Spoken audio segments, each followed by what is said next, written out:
The night was calm, the city lights flickering in the distance, and the river below reflected the neon glows of passing cars. The old iron bridge stood silent, an unknowing witness to the darkness about to unfold. It was late, nearly midnight, and the streets were nearly empty, except for two figures standing near the edge of the bridge. An elderly man, frail and weak, clutched his coat tightly against the cold breeze. His eyes, filled with confusion and fear, darted around as he faced a younger man in his 30s, tall, well-dressed, but with a sinister edge to his features. "Please, I don't understand," the elderly man stammered. "You were never supposed to see anything," the younger man said coldly, tightening his grip on the old man's collar. A black boy, no older than 15, hid behind a stack of crates near the bridge, his heart hammering in his chest. He had been on his way home from basketball practice when he decided to take a shortcut. He hadn't expected to stumble upon something so horrifying. The boy, whose name was Jamal, clenched his fists as he saw what was happening. He wanted to scream, to call for help, but fear kept him frozen in place. The younger man suddenly shoved the elderly man hard. Too hard. The old man lost his balance, his arms flailing as he toppled over the edge of the bridge. "No!" the elderly man cried out. His scream was cut short by a sickening splash as he hit the cold, dark river below. Jamal gasped, his breath catching in his throat. He couldn't believe what he'd just witnessed. The murderer, yes, that's what he was now, stood there for a moment, scanning the area to make sure no one had seen him. Jamal crouched lower, barely breathing. The man, seemingly satisfied that no witnesses were around, adjusted his coat and walked away into the night, disappearing like a shadow into the city streets. Jamal's hands trembled. He had a choice to make. He could run home and pretend he saw nothing, or he could do something.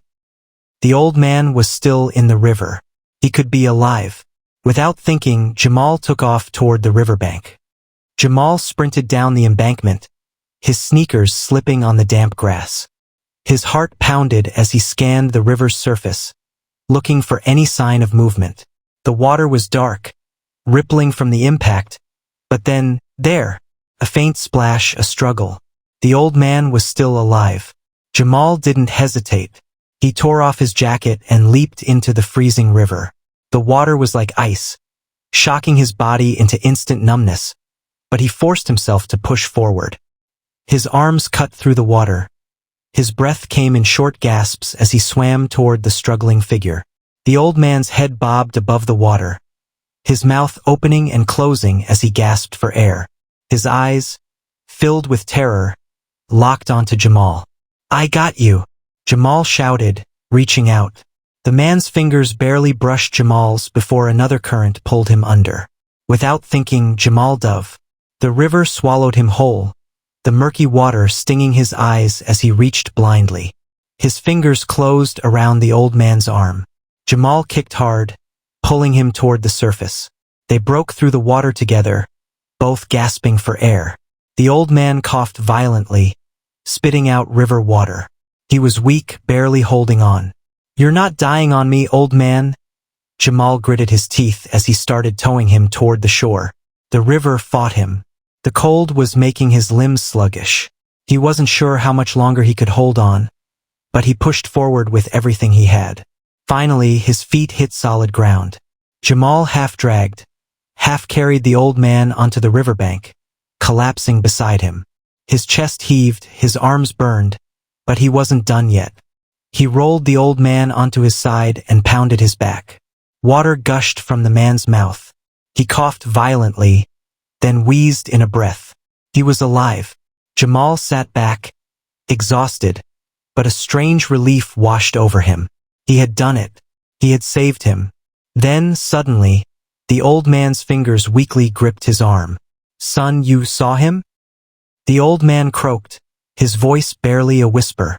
Jamal's stomach twisted. He had seen everything. And now, he wasn't the only one who knew. Jamal's breath came in short gasps as he knelt beside the old man, watching him struggle to stay conscious. The river had drained most of his strength, but there was something in his eyes, a quiet urgency. "You saw him," Didn't you? The old man rasped, his fingers tightening around Jamal's sleeve. Jamal hesitated. He knew what the answer was. He had seen everything. The shove, the way the man had casually adjusted his coat, the way he had walked away as if nothing had happened. But saying it out loud felt dangerous. Jamal swallowed. The old man coughed, his entire body shuddering. Listen to me, son. If he finds out you were there, he'll come for you too. Jamal's stomach twisted. The man who had thrown the old man off the bridge wasn't just some street thug. He had been too calm, too composed. This wasn't the first time he had done something like this. What's his name? Jamal asked, his voice barely above a whisper. The old man hesitated, as if debating whether to say it. His body was weak, his breath shallow, but he managed to push out one word. Vince. Jamal's chest tightened. That name meant nothing to him, but it sounded cold, dangerous. Vince what? But the old man's eyelids fluttered. He was slipping away, too exhausted to say another word. No, stay awake. Jamal shook him lightly. What's his last name? Who is he? The old man's lips barely moved. His voice was almost inaudible, but Jamal leaned in close. Martinez. Jamal felt a chill creep up his spine. That name, it wasn't just some random thug's name. He had heard it before somewhere, maybe on the news or in passing conversations. But now wasn't the time to figure it out. He needed to get this man to safety. Jamal looked up the embankment. His bike was still near the bridge, but carrying an unconscious man all the way up would be impossible. He needed help. Just as he was about to stand, he saw something that made his blood run cold. A pair of headlights appeared at the top of the bridge. A black SUV.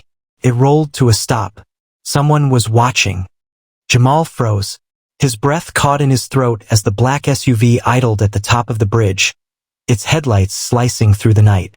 He wasn't sure if they had seen him, but something told him they had. Slowly, the driver's side door creaked open. A figure stepped out, shadowed by the bright glare of the headlights.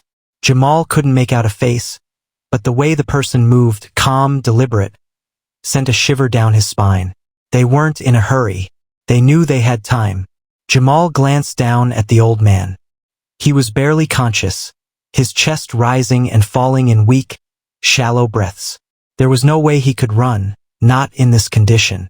Jamal had a decision to make. He could leave the old man and save himself, or he could stand his ground. His fists clenched. He couldn't leave him. He wouldn't. His mind raced. He had to think fast. The trees near the riverbank were thick, leading into an overgrown park. If he could just get the old man there, they might have a chance. Jamal grabbed the man's arm. Come on, old man. We gotta move. The old man groaned, his legs barely cooperating, but Jamal managed to get him upright. Step by step, they stumbled toward the trees. Behind them, the SUV's passenger door opened. Another figure stepped out. Jamal's heart pounded. They weren't just watching anymore. They were coming. He gritted his teeth and pushed forward. The thick branches scratched his arms as they entered the park, but he didn't stop.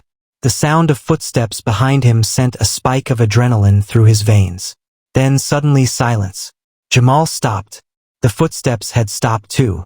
He turned his head slightly, just enough to catch a glimpse of the figures standing near the riverbank. They weren't following anymore. They were just standing there, watching. Why? Then Jamal realized. They weren't chasing him because they didn't need to. They knew where he lived, and they would come for him when he least expected it. Jamal's legs burned as he pushed forward through the trees, half carrying the old man. His breath came in ragged gasps, but he didn't stop. He couldn't. Not when he knew those men were still watching, waiting. Finally, they reached the other side of the park, emerging into a quiet street. The streetlights flickered, casting eerie shadows on the pavement. It was late, and the neighborhood was asleep. No one to help. Jamal set the old man down on a bus bench, glancing back toward the park. No one was following yet. The old man coughed weakly. You need to leave, son. Jamal shook his head. Not happening. You almost drowned, man. I need to get you somewhere safe. The old man's grip on his arm tightened. Listen to me. You don't know who you're dealing with. Jamal swallowed hard. Vince Martinez. That's his name, right? The old man's eyes darkened. If you know his name, you're already in trouble. Jamal exhaled sharply.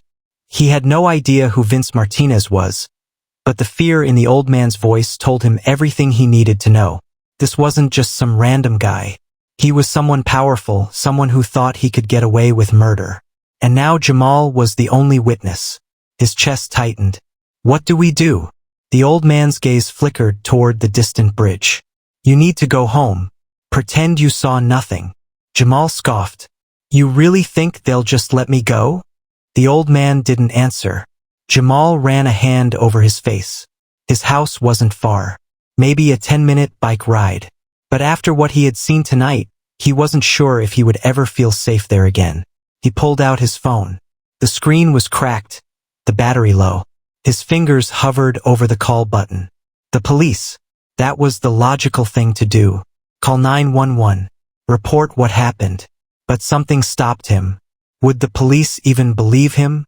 A black teenager from the city with no proof, no evidence, just his word against a man like Vince Martinez?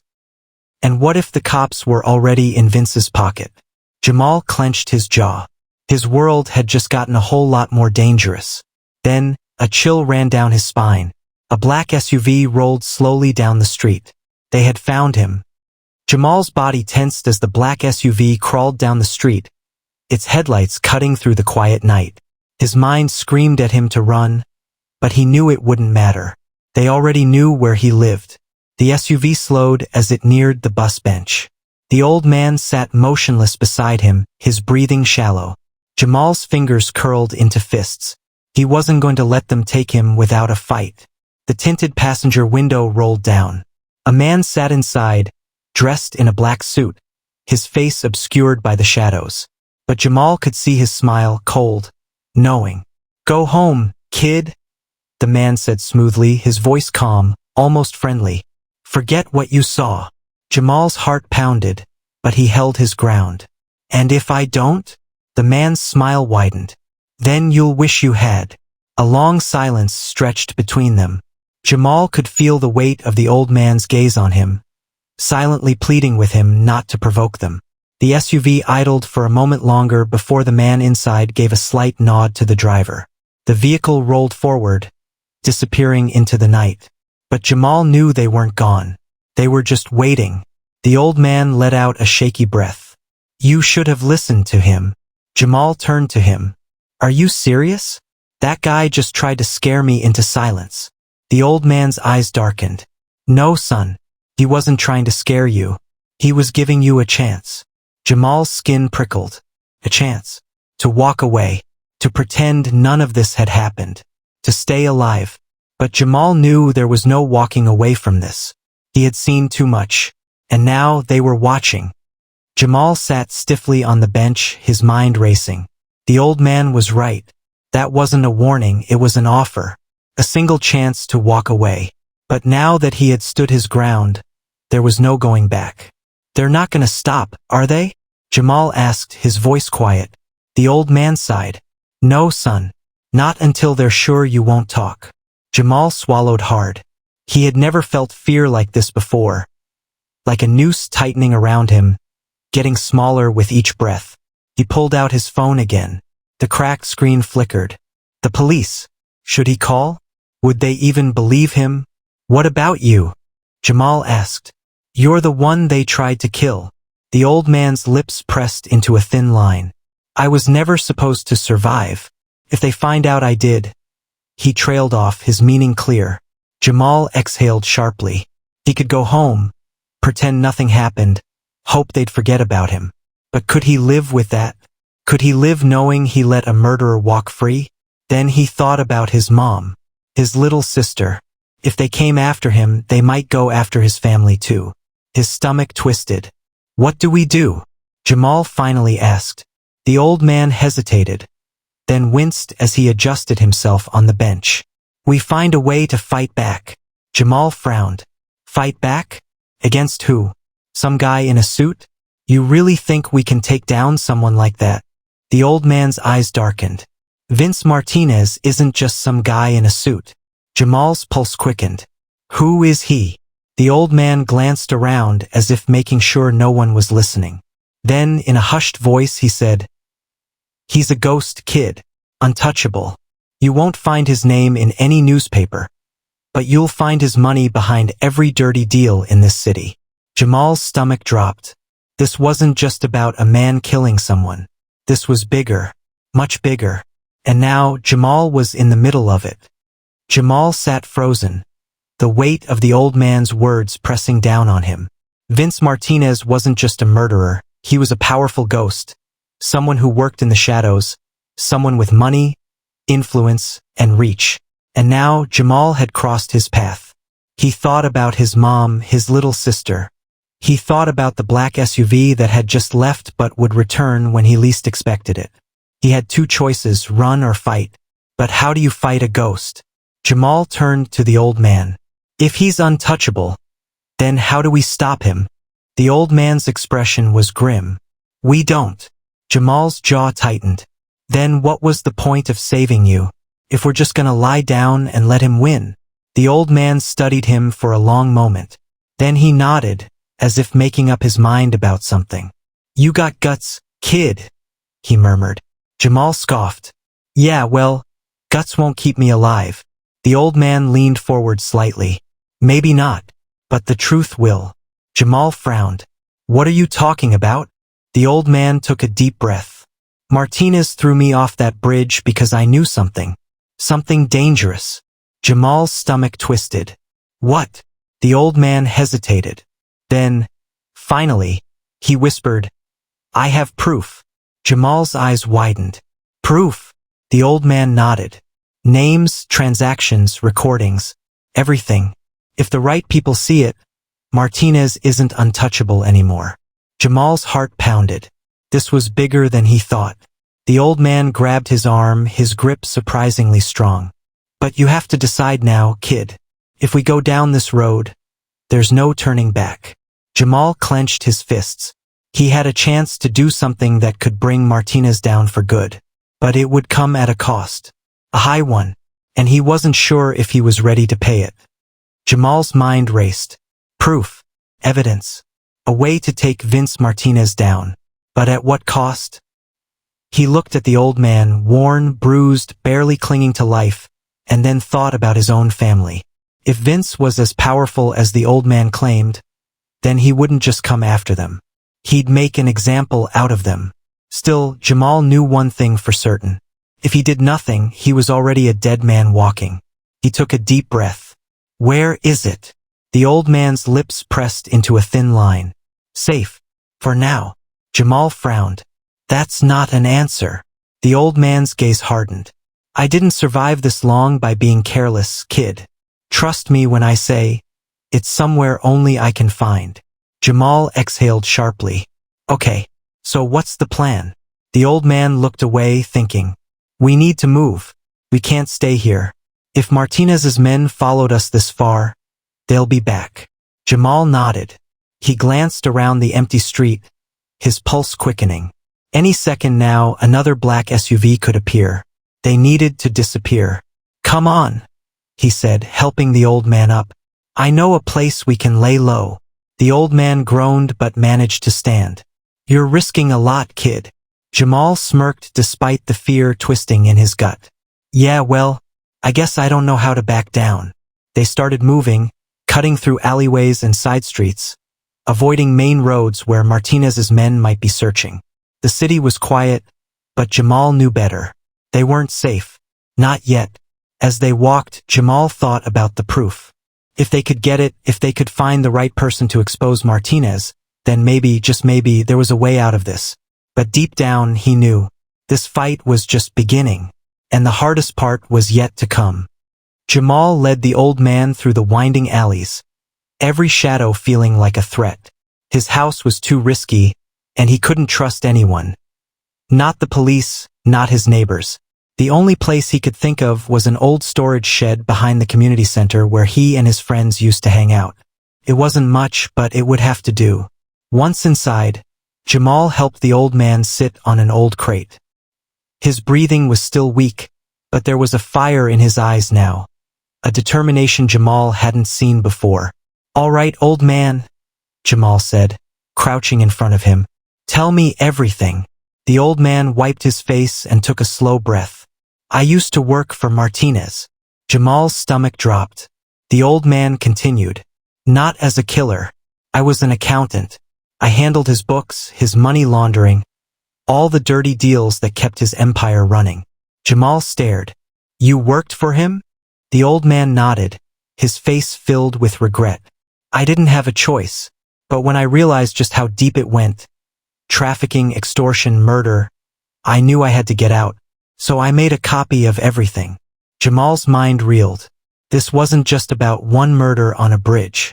Martinez had built an entire empire on crime, and this old man had the keys to expose it all. "So where is it?" Jamal asked. The old man hesitated. "It's on a flash drive, in a safety deposit box at a small bank downtown." Jamal clenched his fists. "Then we get it. We go public." The old man gave a bitter chuckle. "Kid, it's not that easy. You think Martinez doesn't have people everywhere? The second I walk into that bank, I'm dead." Jamal exhaled sharply. "Then we find someone who can protect us." The old man shook his head. "The police are in his pocket." Jamal frowned. Then an idea struck him. "What about a journalist?" The old man's eyes widened slightly. Jamal's heart pounded. "We don't go to the cops. We go to the press. We make sure the world sees everything before Martinez can shut it down." The old man stared at him for a long moment. Then he nodded. Jamal knew they had one shot, one chance to expose the truth, and they had to move fast, because somewhere in the city, Vince Martinez was already hunting them.